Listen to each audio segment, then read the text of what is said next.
Buongiorno ragazzi, un'altra giornata splendida di autunno. Iniziamo questo motovlog da Riva del Garda, che se non si siete mai venuti è una cittadina bellissima sulla punta del lago di Garda. Sono le 11:36, sono partito un po' tardi ma ho poco tempo, quindi parto tardi e arrivo presto. Adesso ci tuffiamo nella Gardesana. Questa qua sulla destra è una centrale elettrica costruita durante il fascismo, ancora attiva. E qui entriamo, qui sulla mia destra dove stanno andando tutte queste persone c'è la famosa strada del Ponale, che era la vecchia strada che portava in Val di Ledro. E invece noi continuiamo sulla Gardesana, che è questa strada che costeggia tutto il lago, costruita negli anni 30. Destinazione Limone sul Garda, che è anche il posto dove hanno fatto la famosa pista ciclabile. Voglio andare un po' sui paesini sopra il lago a esplorarli un po'. E qui c'è proprio una vista spettacolare, queste sono proprio strade da James Bond. Infatti ci hanno anche girato un film di James Bond, ora che mi viene in mente. Qui sono dei fenomeni che vanno in galleria senza luci, col bambino, guarda che roba, col bambino in galleria senza luci.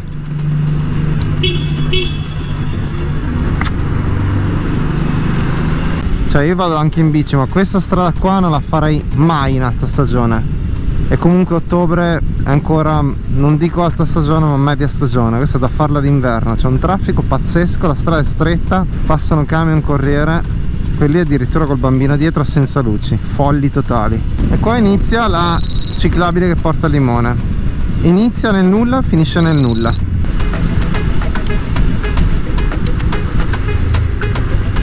Guarda qua che panorama che si apre, fantastico.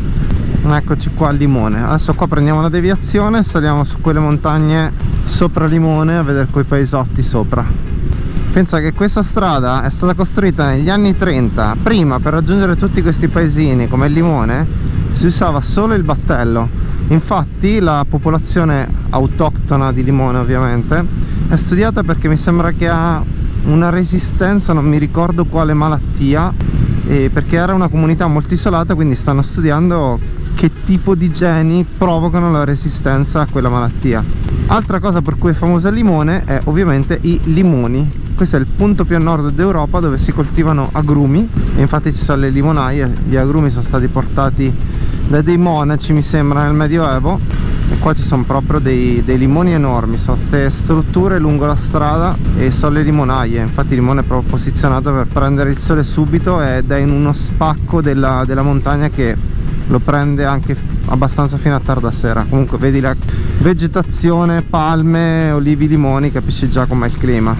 Temperatura pazzescamente caldo, mi ero messo sopra la felpa ma non serve assolutamente. E adesso saliamo e ci dirigiamo nelle terre alte, come le chiamo io, che qua sopra c'è tutto un altopiano di Tremosine, tutta una serie di paesini che inizialmente, prima facessero queste strade che comunicano con la Gardesana, e c'era proprio un porto e sopra una funicolare, o comunque degli stretti sentieri. Con la funicolare portavano su, cioè proprio un cavo tirato dalla cima della montagna giù fino alla sponda del lago, su cui portavano su le merci.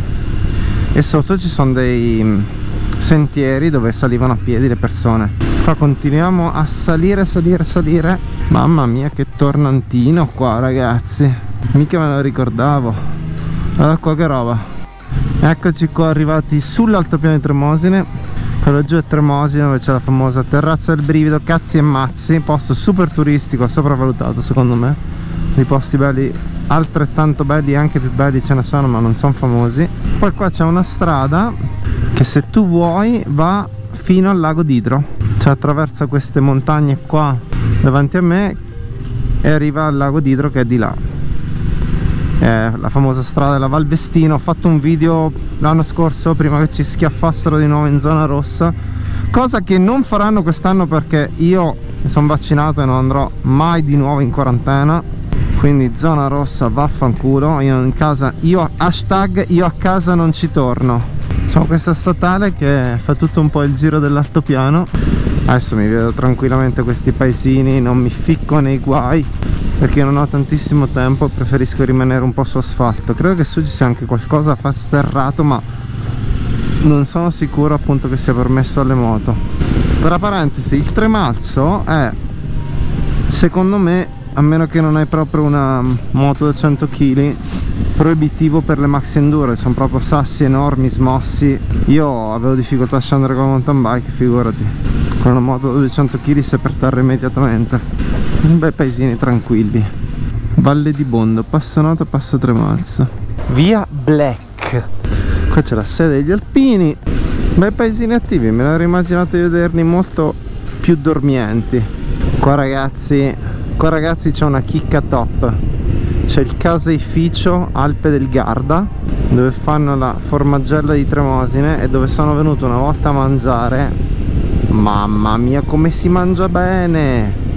Proprio si mangia da Dio.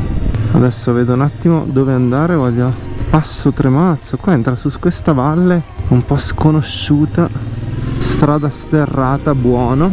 Queste valli sono super selvagge. Qua mi sa che inizia lo sterrato. Vediamo dove porta. Vediamo se ci mettiamo nei guai. Ecco, ho trovato anche oggi un po' di strada sterrata. Si dovrebbe portare a questo famoso eremo di San Michele, quindi. E anche oggi avevo detto solo asfalto e sono riuscito a trovare un breve pezzo sterrato, anche semplice, quindi siamo in relax. Comunque non capire dove porta una strada sterrata fa parte dell'avventura.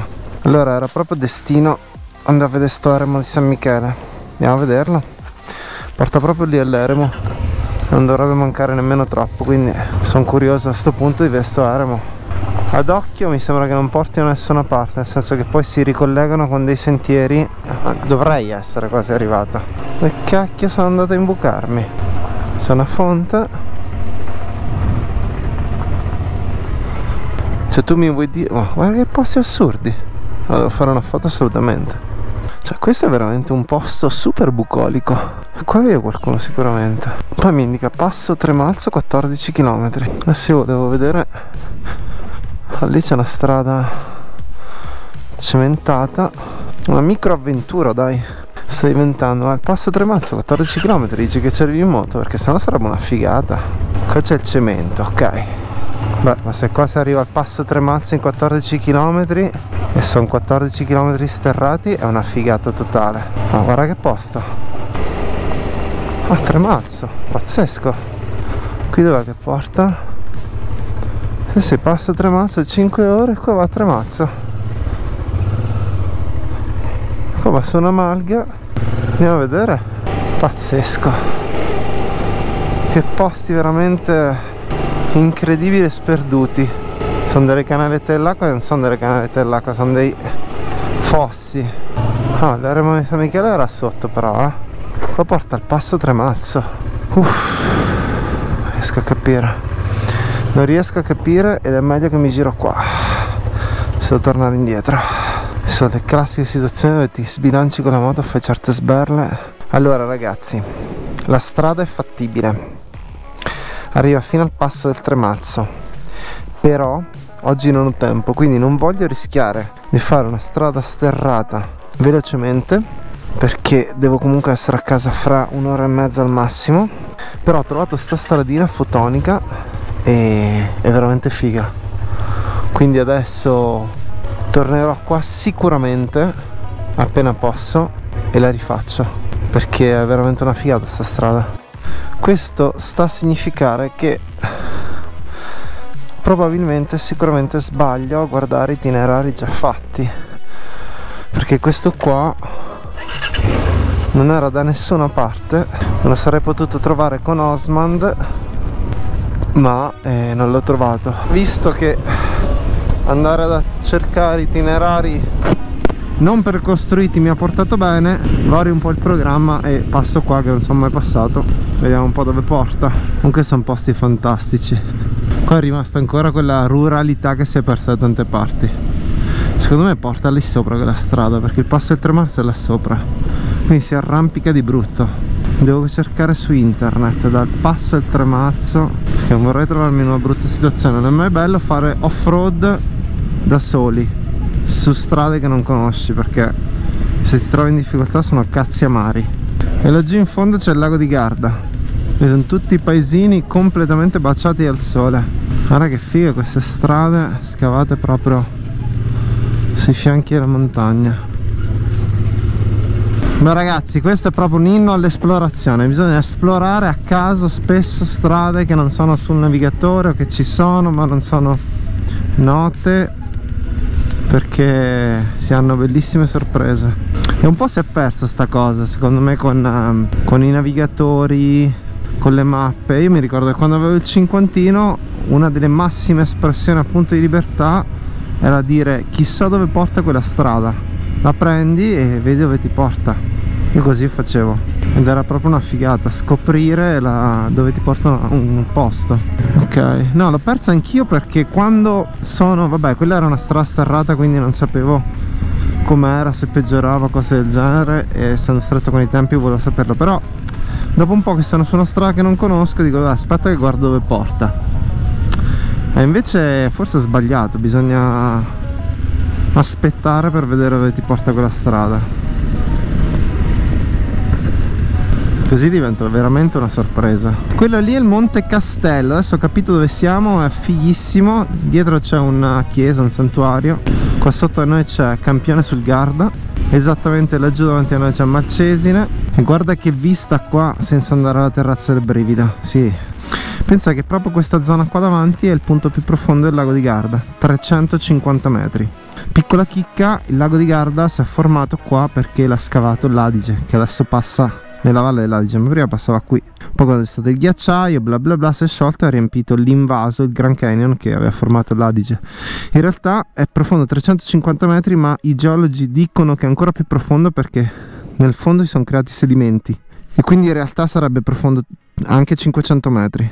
Ok, appena passato sulla mia destra terrazza del Brivido, ma vi do un consiglio: se lì c'è troppa gente, venite qua in paese e mangiate un panino, andate sullo spiazzale della chiesa, la vista è identica. Allora, la strada della Forra è chiusa, quindi siccome non voglio fare la stessa strada, visto che la strada della Forra è chiusa, no, non passare tu prima.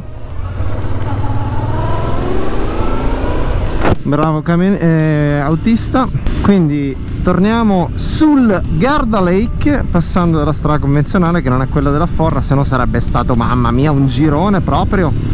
Comunque sono molto contento perché vabbè, questi party sono sempre rilassanti, ma ho trovato proprio un giro fotonico. Non c'era nessun divieto alle moto, anzi sembrava l'indicazione quasi di una strada provinciale. Adesso mi informo un pelino più su internet. Ecco qua ho chiuso il cerchio dell'altopiano. Sono molto divertenti queste curve comunque. Guarda che ste casettine qua, che visuale che hanno, guarda che roba. Quello laggiù è il Monte Stivo e laggiù Torbole.